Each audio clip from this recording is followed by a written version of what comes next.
Bonjour à tous et bienvenue sur West League. Juste avant que la vidéo ne commence, les gars, n'hésitez pas à lâcher votre like, votre commentaire pour dire ce que vous avez pensé du match, pour soutenir la chaîne également. Ça me ferait extrêmement plaisir et surtout, ça fera grandir la chaîne. Donc, les gars, n'hésitez pas, ça m'aiderait énormément.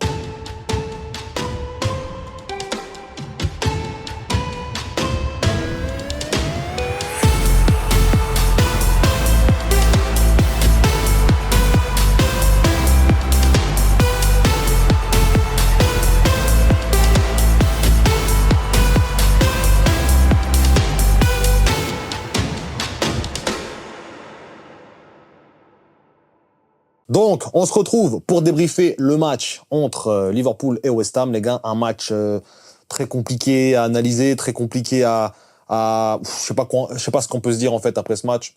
Voilà. Une première mi-temps vraiment maîtrisée, deuxième mi-temps vraiment pas maîtrisée, à l'image un peu de la saison de Liverpool, hein, où la première partie de saison est maîtrisée et la deuxième pas du tout. Enfin bref, généralement Liverpool, ce qui est bizarre, c'est qu'ils se réveillent en deuxième, et là c'est contraire, ils se sont endormis, mais endormis, c'était ennuyant à souhait en deuxième mi-temps. Voilà, toujours des joueurs qui sont toujours dans leur travers. On a une équipe qui, pour moi, a fait le minimum en première mi-temps et qui s'est contentée du minimum. Je pense que s'ils gagnaient ce match 1-0, c'était bien, ou 2-0, voilà, ils le prenaient, mais ils ont rien fait pour pousser, en fait, pour aller chercher ce deuxième but avant de se prendre l'égalisation. Enfin, de se prendre l'égalisation, avant qu'on leur donne l'égalisation, parce que ça, c'est quand même un truc à spécifier. Sinon, un match, voilà, première mi-temps maîtrisé, on avait vu un Salah qui était en jambes, on avait vu une équipe McAllister, voilà, Gravenberch, Jones qui était quand même un petit peu pertinent, un Diaz qui était un peu partout sur son côté. On avait un Jota qui était, voilà, sans plus, c'était du Jota, mais on avait quand même une équipe qui avait faim, qui avait envie. Ils ont fait le plus dur en marquant ce premier but, et ils se sont dit, on a fait le plus dur. Et malheureusement, ils ont sombré en deuxième mi-temps, ça a été ennuyant, les gars. Franchement, à partir de la 45e jusqu'à la 85e, ça a été ennuyant. Il s'est passé rien. À part des arrêts d'Alisson, il s'est rien passé. Du côté de Liverpool, en tout cas. Du côté de West Ham, ça a été beaucoup plus convaincant, j'ai envie de dire. Surtout que on a un coup douce en face qui est très très fort comme toujours. Je sais pas ce qu'il fait dans ce club-là. Des joueurs qui sont quand même assez bons. Donc c'est une équipe pas facile à jouer. C'est une équipe qui est sûre de ne pas être reléguée. De toute façon, c'est déjà les 3 relégables depuis un petit moment.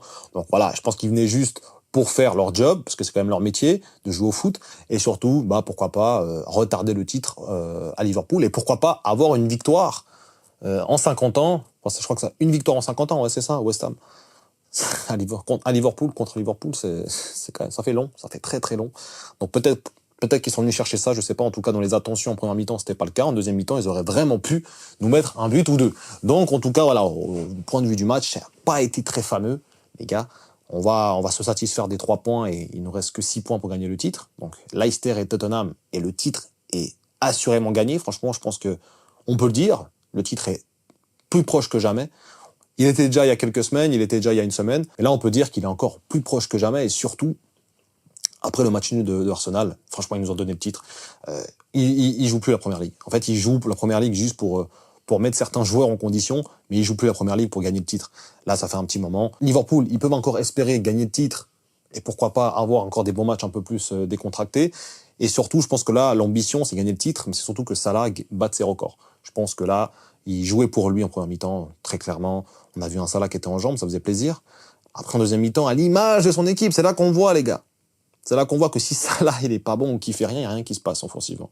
Alors aujourd'hui, c'est vrai qu'après l'égalisation, il y a eu un petit sursaut, mais généralement, il n'y a rien qui se passe. Après, moi, il y a des joueurs qui m'ont un petit peu déçu, des joueurs qui sont vraiment frustrants. On va en venir après dans le débrief des joueurs, mais sinon, voilà. En général, c'était un match 50-50, franchement.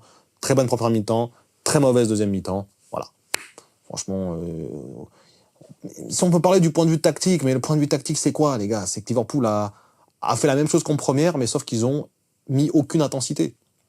Ils étaient très hauts, leur double pivot était très très haut, ils acculaient l'équipe adverse, ils étaient dessus, ils arrêtaient pas de jouer les deuxièmes ballons, les dédoublements avec les latéraux, c'était très propre en première mi-temps, mais en deuxième mi-temps, ils ont pas su le faire, en fait. T'as des joueurs qui sont descendus drastiquement en intensité. Et c'est ce qui fait que, justement, on a eu beaucoup de peine en deuxième mi-temps. Donc voilà, les gars. On va passer directement à l'analyse des joueurs. C'est vrai qu'on l'attend, ce titre, les gars. Il est bientôt là. Ça fait très plaisir. Franchement, franchement, voilà. On en reviendra sur d'autres vidéos, mais ça fait extrêmement plaisir de se dire que Liverpool, avec l'équipe qu'ils ont, avec Robertson, avec des joueurs qui sont en perdition totale, on arrive à gagner un titre. Même avec le grand Liverpool, on n'a pas réussi à gagner un titre. Bah, on a gagné un titre avec Klopp, mais on avait plusieurs saisons d'affilée un grand Liverpool.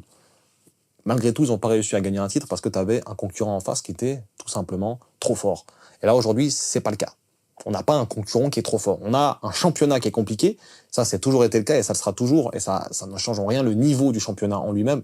Mais c'est vrai que les concurrents au titre sont vraiment en dessous de ce qu'on a connu ces dernières années. En tout cas, pour parler des joueurs, Alisson, très bon match, très solide. Voilà, franchement, j'ai rien à dire sur Alisson. Il a été très solide. On le connaît. D'ailleurs, j'ai vu une rumeur, les gars, comme quoi Mamardashvili, donc le potentiel futur gardien des Reds, aurait dit qu'il voudrait passer encore une saison en plus en prêt à Valence parce qu'il veut pas être deuxième gardien du club. Alisson est en phase de rester, en fait, tout simplement. Donc, on verra bien comment ça va se passer en fin de saison, mais en tout cas, il est convaincant. Il est convaincant. On va pas non plus, comment dire, rester, on va pas être trop enthousiaste à son sujet parce que pour moi, je le dis et je le redis, en début de saison, c'était compliqué. Il a sorti de très bons matchs en deuxième partie de saison. En début de saison, c'est quand même compliqué. Donc voilà. Après, j'espère qu'il continuera à performer comme ça parce que ça a été très important. Point de vue de la défense, les gars. Alors, Tsimikas. Alors, Tsimikas, lui, c'est pas un match, il est bon, un match, il est pas bon. C'est un match, il est bon. 10 matchs, il est transparent. Une mi-temps, il est fort. Et après, ça y est, il est fini. C'est un joueur tellement irrégulier, mais franchement, c'est la définition même de l'irrégularité, ce mec. Quand il joue, des fois, et qu'il est en forme, il a des moments intéressants dans le match. Ça, il n'y a rien à dire. Mais en général, il est... Voilà. Il est fatigant. Pas pour l'adversaire, pour les spectateurs. Donc voilà.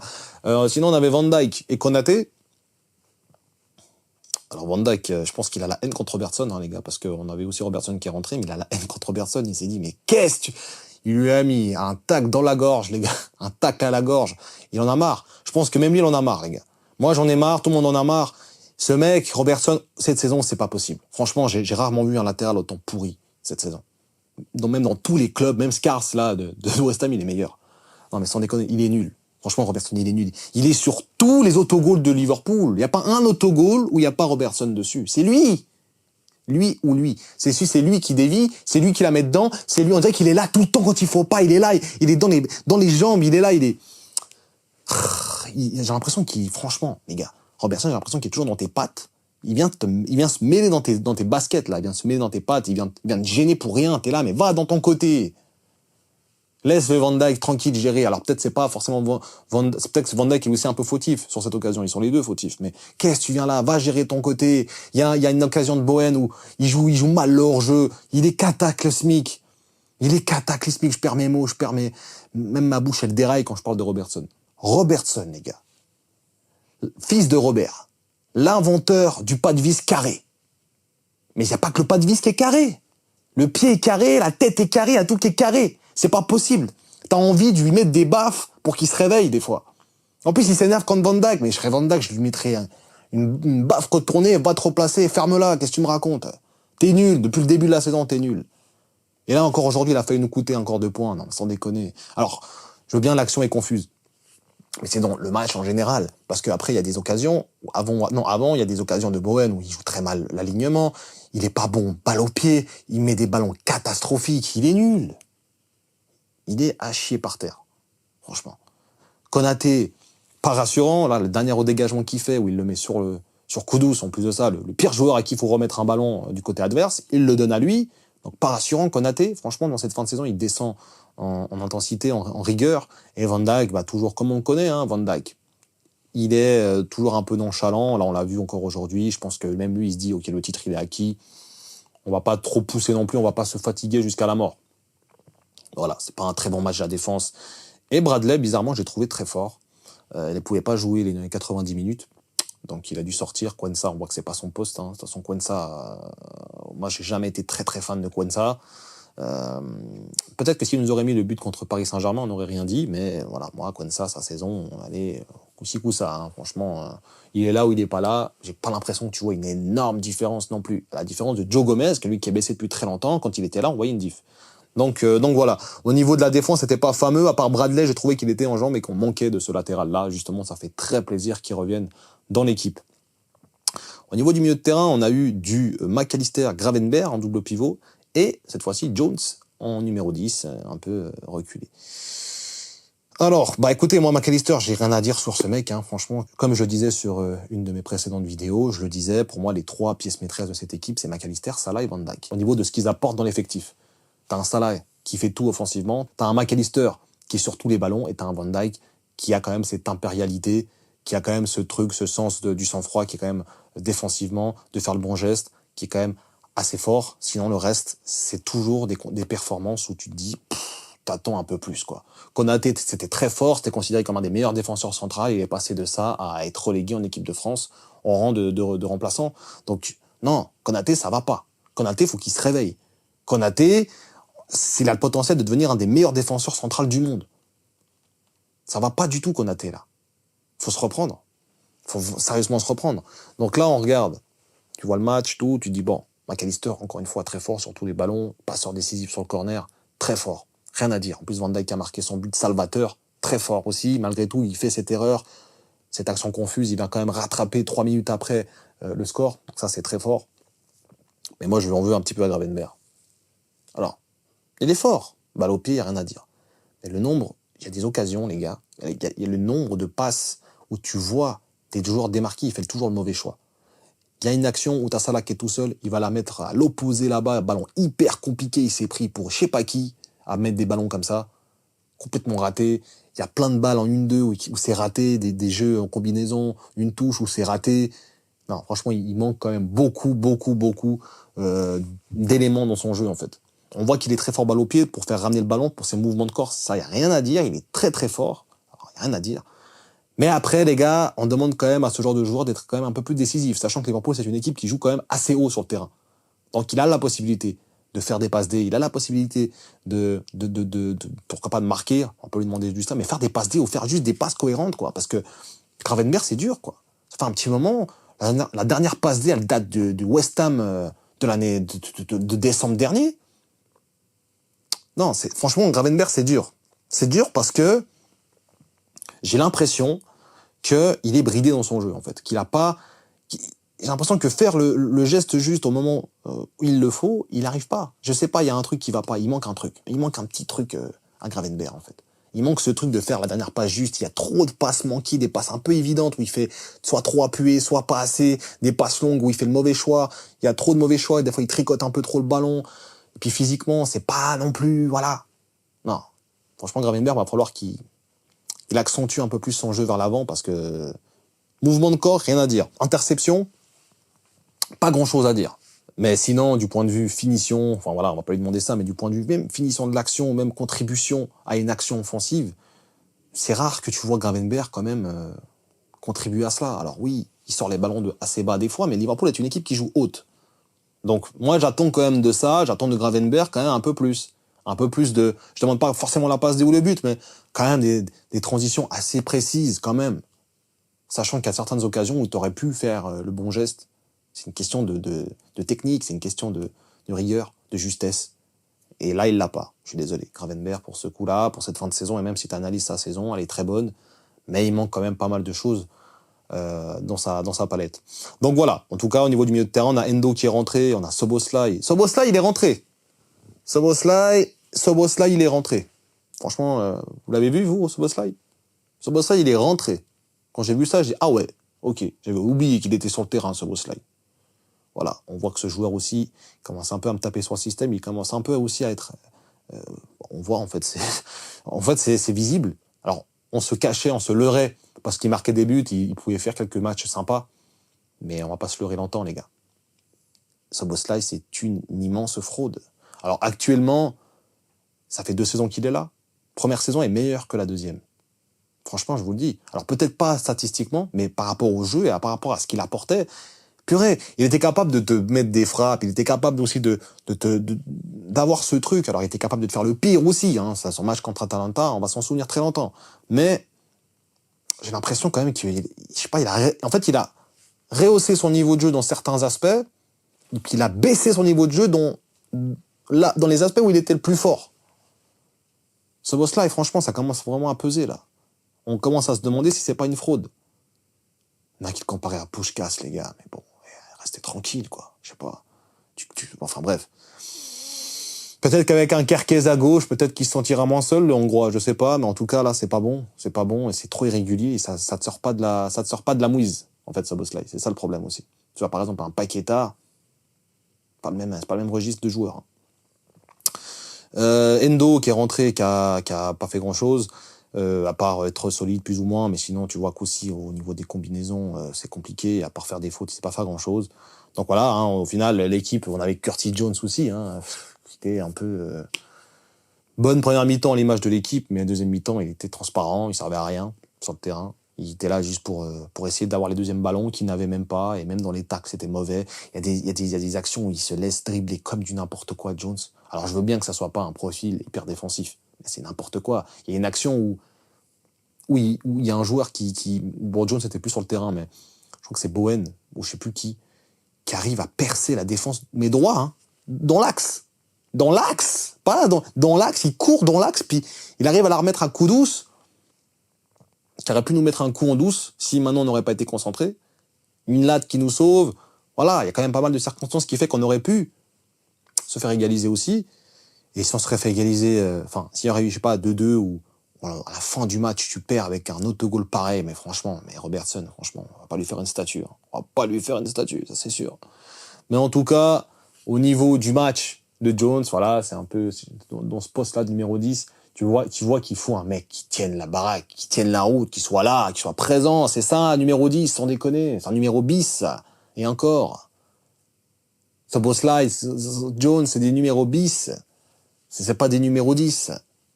Sans déconner, franchement, je me dis comment on a fait pour gagner, comment on va faire pour gagner ce titre.